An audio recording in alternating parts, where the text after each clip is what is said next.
For most of history, humans had no idea what purpose the heart served. In fact, the organ so confused Leonardo da Vinci that he gave up studying it. Although everyone could feel their own heart beating, it wasn't always clear what each thump was achieving. Now we know that the heart pumps blood. But that fact wasn't always obvious, because if a heart was exposed or taken out, the body would perish quickly. It's also impossible to see through the blood vessels, and even if that were possible, the blood itself is opaque, making it difficult to see the heart valves working. Even in the 21st century, only a few people in surgery teams have actually seen a working heart.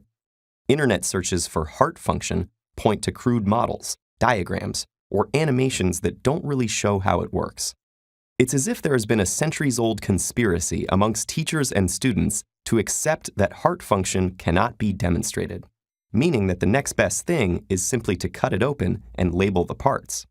That way, students might not fully grasp the way it works, but can superficially understand it, learning such concepts as the heart is a four-chambered organ, or potentially misleading statements like mammals have a dual circulation, one with blood going to the lungs and back, and another to the body and back.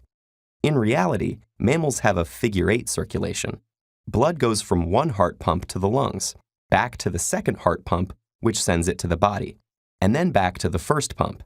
That's an important difference because it marks two completely different morphologies.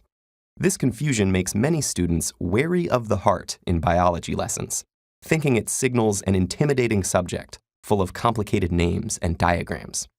Only those who end up studying medicine completely understand how it all actually works. That's when its functions become apparent, as medics get to observe the motion of the heart's valves. So let's imagine you're a medic for a day. What you'll need to get started is a whole, fresh heart, like one from a sheep or pig. Immerse this heart in water, and you'll see that it doesn't pump when squeezed by hand. That's because water doesn't enter the heart cleanly enough for the pumping mechanism to work. We can solve this problem in an extraordinarily simple way. Simply identify the two atria and cut them off, trimming them down to the tops of the ventricles. This makes the heart look less complicated, because the atria have several incoming veins attached, so without them there, the only vessels remaining are the two major heart arteries, the aorta and pulmonary artery, which rise like white columns from between the ventricles. It looks, and really is, very simple. If you run water into the right ventricle from a tap, the left also works, but less spectacularly, you'll see that the ventricular valve tries to close against the incoming stream, and the ventricle inflates with water. Squeeze the ventricle, and a stream of water squirts out of the pulmonary artery. The ventricular valves, called the tricuspid in the right ventricle and the mitral in the left, can be seen through the clear water opening and closing like parachutes as the ventricle is rhythmically squeezed. This flow of water mimics the flow of blood in life. The valves are completely efficient. You'll notice they don't leak at all when the ventricles are squeezed.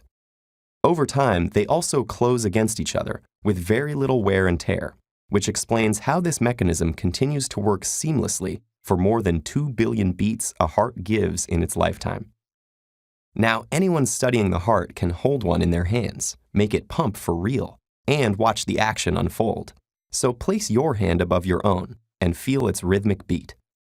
Understanding how this dependable inner pump works gives new resonance to the feeling you get when you run a race, drink too much caffeine, or catch the eye of the one you love.